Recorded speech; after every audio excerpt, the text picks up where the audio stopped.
میں نے ایک کی 2 تہ لگا دی تاکہ آپ کے لیے تھوڑا نرم ہو جائے۔ کہ نہیں حفظہ، اس سے جیسا پہلے تھا ویسا ہی کر دو، میں رات کو اٹھ کے اللہ سے باتیں کرتا ہوں، اس کی نرمی نے مجھے اٹھنے میں ذرا رکاوٹ پیدا کی۔ یہ باتیں میں ٹھیک کہہ رہا ہوں؟ کہ جی ہاں ٹھیک ہے۔ کہ تو تم مجھے کہنے آئی ہو کہ میں راستہ بدل لوں؟ حفظہ، جنہوں نے تمہیں بھیجا ہے، عائشہ جنہوں نے تمہیں بھیجا ہے، انہیں بتاؤ 3 دوست تھے، 3 مسافر تھے، ایک ان کی ڈگر تھی، اس پر ایک چلا اور چلتے چلتے چلتے اپنی منزل پہ پہنچا اللہ کے محبوب، پھر دوسرا چلا اور اسی ڈگر پہ چلا اور چلتے چلتے اپنی منزل پر پہنچا ابو بکر صدیق۔ اب تیسرا چل رہا ہے، اگر انہیں کی راہ پہ چلے گا تو ان تک پہنچے گا، ادھر ادھر ہو گیا بھول بھٹک جائے گا۔ انہیں جا کے بتا دو کہ جس راہ پر میرے دونوں ساتھی چلے میں اسی پہ چلتا رہوں یہاں تک کہ میرا اللہ مجھے میرے ساتھیوں سے ملا دے۔ اللہ نے کیسے ملایا؟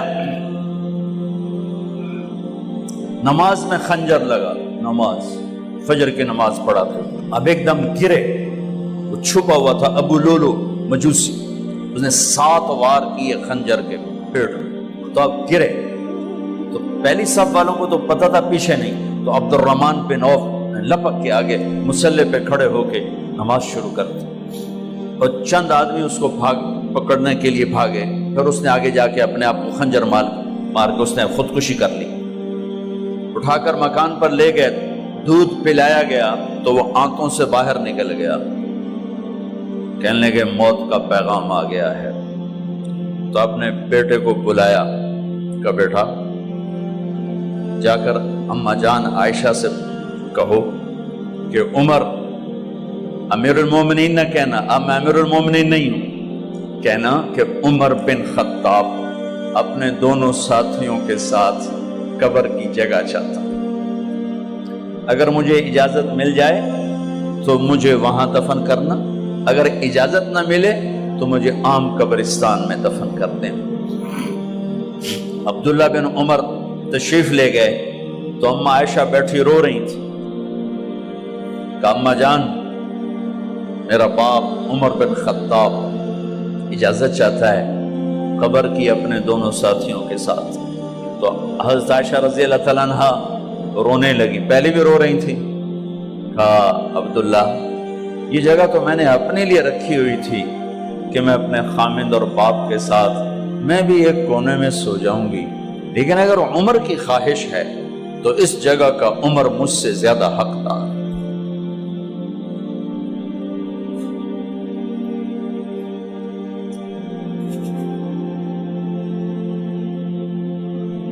بیٹے نے آ کر کہا ابا جان مبارک ہو، اجازت ہو گئی۔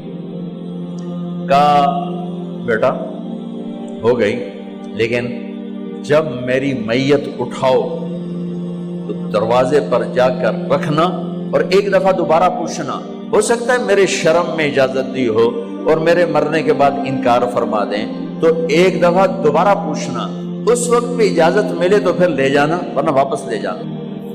حضرت علی اور حضرت حسن تشریف لائے جس دن انتقال ہو رہا ہے، تو گھبراہٹ دیکھی، علی نے فرمایا عمر موت سے ڈر گئے ہو؟ کہ نہیں موت سے نہیں ڈرا، موت کے بعد کیا ہوگا اس سے ڈر گیا۔ یہ کون کہہ رہا ہے؟ میرے بعد کوئی نبی ہوتا تو عمر ہوتا، یہ وہ کہہ رہا ہے۔ یہ کون کہہ رہا ہے؟ آپ نے کہا آج رات میں جنت میں گیا تھا، میں نے ایک بڑا خوبصورت محل دیکھا، سونے چاندی زمر یاقوت موتیوں کا، میں نے کہا یہ کس کا ہے؟ تو مجھے کہا گیا یہ آپ کے غلام عمر بن خطاب کا ہے۔ کون کہہ رہے ہیں موت کے بعد جو ہوگا اس سے ڈر رہا ہوں؟ کہ آپ مسجد میں انٹر ہوئے، مسجد میں ایسے لوگ تھے، ادھر ابو بکر تھے اور ادھر عمر تھے، ہاتھ دیو، آپ نے یوں ہاتھ پکڑ لیے، دونوں کے ایسے ہاتھ پکڑ لیے، ادھر ابو بکر ادھر عمر، کہ مجھے دیکھ رہے ہو؟ کہ جی۔ کہ قیامت کے دن میں ایسے اٹھوں گا کہ میرے ادھر ابو بکر ہوگا اور ادھر میرے عمر ہوگا۔ یہ عمر کہہ رہے ہیں موت سے نہیں ڈرا ہوں، موت کے بعد کیا ہوگا اس پہ ڈر رہا ہوں۔ تو حضرت علی نے فرمایا کیوں ڈرتے ہو؟ میں گواہی دیتا ہوں،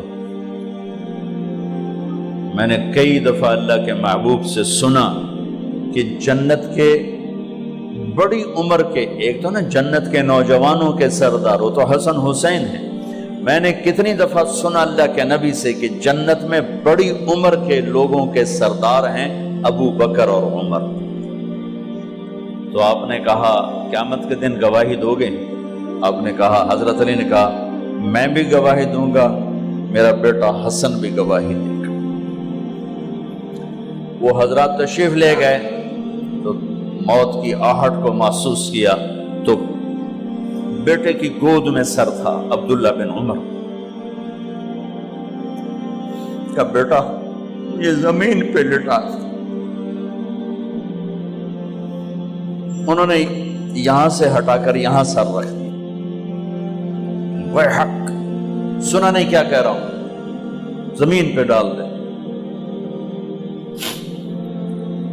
ان کا جی نہیں چاہ رہا تھا، کیا کہہ رہا ہوں، زمین پہ ڈالو۔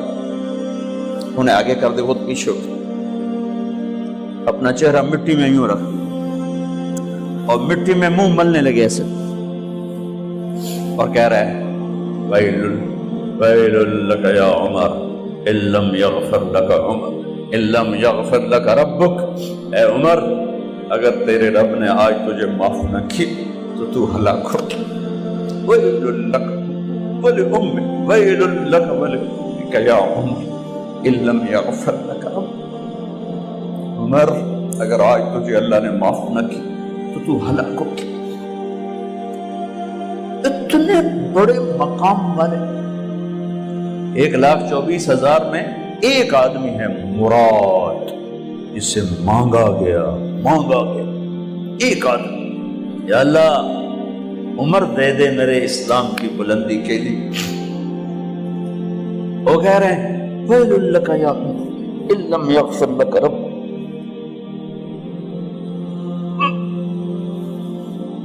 اے عمر تو برباد ہو گیا اگر تیرے رب نے تجھے معاف نہ کی۔ یہ کہتے کہتے جان نکل گئی۔ صہیب رضی اللہ عنہ نے آپ نے وصیت فرمائی تھی میرا جنازہ صہیب پڑھائے، رومی جنازہ پڑھایا گیا، کندھوں پہ اٹھایا گیا، اور آ کر اماں جان عائشہ رضی اللہ عنہ کے دروازے پر عبداللہ بن عمر، باقی تو کوئی پتہ نہیں تھا کسی کو، کہے ٹھہر جاؤ جنازہ یہاں رکھ دو۔ پھر آگے بڑھے، دستک دی، اماں جان میرا باپ عمر بن خطاب دروازے پہ پہنچ چکا ہے، اندر آنے کی اجازت ہے۔ تو اماں جان عائشہ نے فرمایا مرحبا بعمر، ہم عمر کو خوش آمدید کہتے، اور باہر تشریف لے گئیں۔ وہیں حجرہ مبارک میں قبر کھودی گئی۔